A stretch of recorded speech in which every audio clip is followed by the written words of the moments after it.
possível que você tenha alguma noção do que se passa na Venezuela. Você provavelmente acredita que por lá existe um poder autocrático, onde o ditador impõe suas determinações por meio de militares ou da justiça devidamente aparelhada. Mas não é bem assim. E o que você vai ver agora mudará sua forma de enxergar as coisas. E se você assistir até o fim, provavelmente perceberá que um sistema muito semelhante começa a se instalar no Brasil.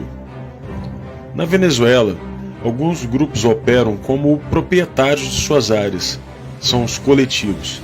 A primeira função do coletivo é defender a Revolução Bolivariana, e para isso eles dispõem de todo tipo de armamento e equipamento necessário para atacar qualquer um que se opõe ao modelo, ou seja, para atacar os reacionários. Esses grupos impõem uma espécie de disciplina dentro de seus territórios. Eles têm um código de honra próprio. Muitos até se gabam de manter dentro de suas áreas um índice de criminalidade abaixo da média nacional, que por sinal são os piores do mundo, com 70 homicídios a cada 100 mil habitantes. Existem centenas de coletivos, todos eles armados com rifles portáteis, granadas, e 2 deles, os Carapaicos e Tupamaros, receberam treinamento militar dos guerrilheiros das Farc colombiana. Além disso, eles têm relações estreitas com outras gangues paramilitares, como os Los Rastrojos, também da Colômbia, que lhes fornecem armas.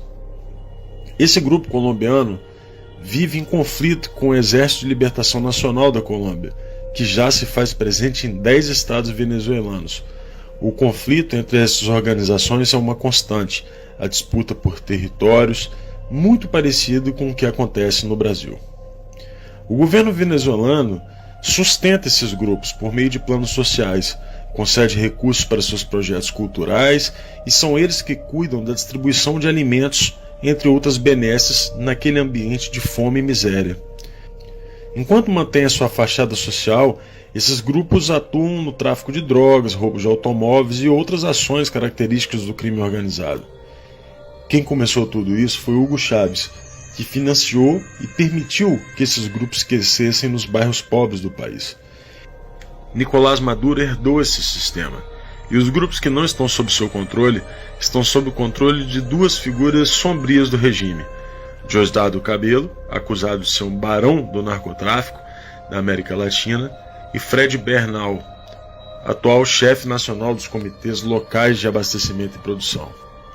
Desde 2014, esses grupos mantêm uma função de reprimir as mobilizações lado a lado com a polícia militar do chavismo. O número de assassinatos praticados por esses grupos é incalculável. Em entrevista ao New York Times, o criminologista Fermín Marmol Garcia disse que, se a revolução perder a presidência amanhã, os coletivos se tornarão imediatamente uma guerrilha urbana, ou seja, não tem retorno. Os coletivos mais conhecidos são o Movimento Revolucionário de Libertação Carapaica, que usam vestimentas militares e escondem o rosto, e o seu líder é o comandante Murat. Suas armas incluem M4, rifles FAL, e são considerados um dos 2 grupos mais perigosos. O segundo grupo mais perigoso é o La Pedrita, que nasceu em 1985 por Carlos Ramírez Valentim. São responsáveis por inúmeros homicídios. Outro grupo conhecido é os Los Tupamaros, é uma organização de tendência marxista-leninista que herdou o nome do grupo guerrilheiro uruguaio sob o lema Comuna ou Nada. Esse grupo é apontado como o principal repressor dos protestos de oposição ao regime de Maduro. Existe a Coordenadoria Simón Bolívar, que atua em Caracas e se autoproclama um dos coletivos fundadores do regime. O coletivo Alexis Vive é conhecido por suas ações armadas e recentemente atacou as instalações do maior sindicato empresarial do país. O último grupo é o Grande Polo Patriótico, criado em 2011 e formado por 28 conselhos setoriais, que possui 10.810 mini-coletivos. Como você pode perceber, o sistema de dominação do povo venezuelano não pode ser revertido por um sistema eleitoral simples ou pela queda de Maduro. A melhor definição do que aconteceu por lá foi feita por Lech Walesa. Segundo Walesa, fazer o socialismo é fácil. É como fazer uma sopa de peixe de um aquário. Basta aquecer a água, não precisa nem temperar, as plantas já estão lá dentro. Fazer o contrário, criar uma sociedade livre a partir do comunismo, é como fazer o aquário utilizando uma sopa de peixe. Isso é complicado.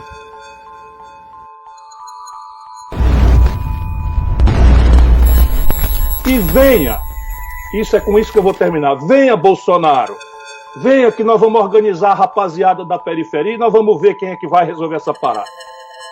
O juiz federal Odilon de Oliveira de Ponta Porã, na fronteira do Mato Grosso do Sul com o Paraguai, obteve evidências da atuação de guerrilheiros das Forças Armadas Revolucionárias da Colômbia, as FARC, no treinamento de bandidos ligados ao 1º Comando da Capital, PCC, e ao Comando Vermelho.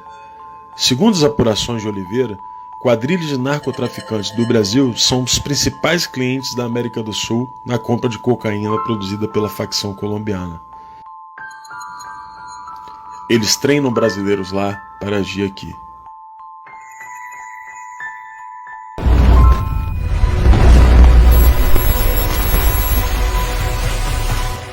A revolução do lumpenproletariado já está em andamento no Brasil.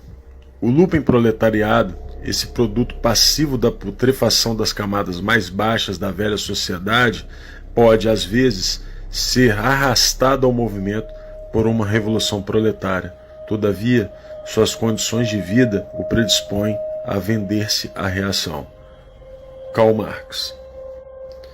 Você consegue se lembrar do Brasil antes de 2002? Pois é, não existiam cracolândias por aqui. A partir da vitória de Lula, a droga derivada da cocaína tomou conta do país, escravizando um número imensurável de brasileiros. Tais indivíduos são capazes de lutar com maior coragem, mas são propensos a ações destrutivas.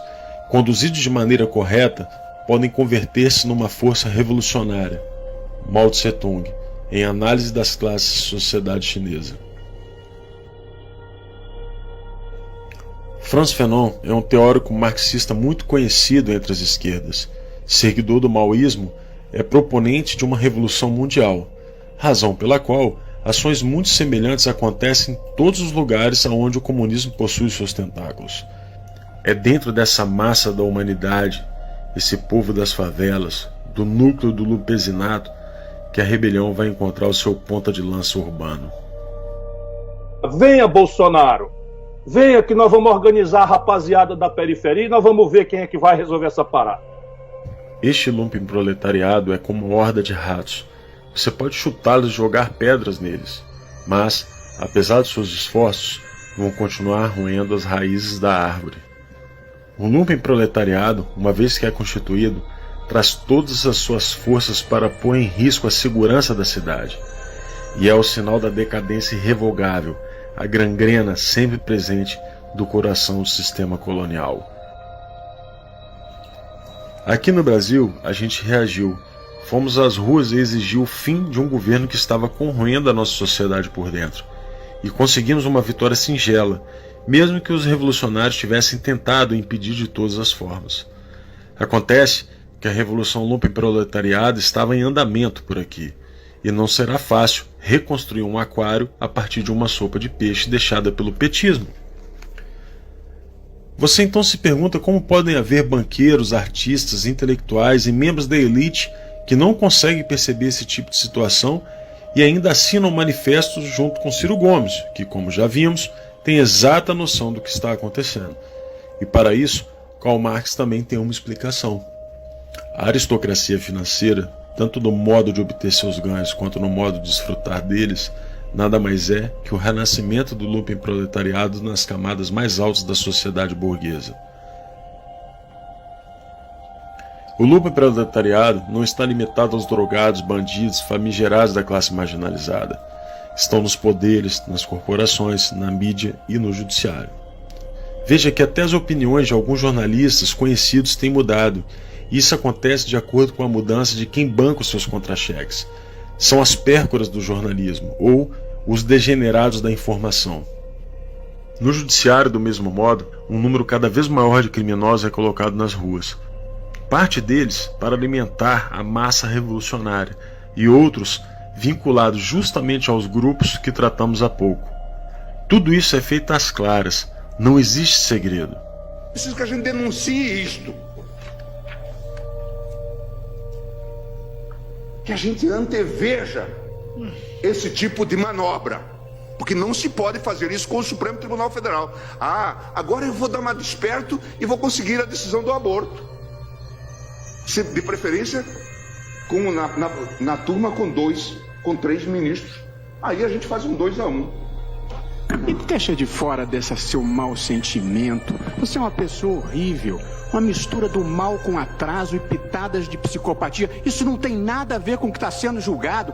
É um absurdo, Vossa Excelência, aqui fazer um comício cheio de ofensas, grosserias. Vossa Excelência não consegue articular um argumento, fica procurando. Já ofendeu a presidente, já ofendeu o ministro Fux, agora chegou a mim. A corrosão do Conselho de Justiça da nossa própria Carta Magna atende ao conceito de Revolução Lumpen.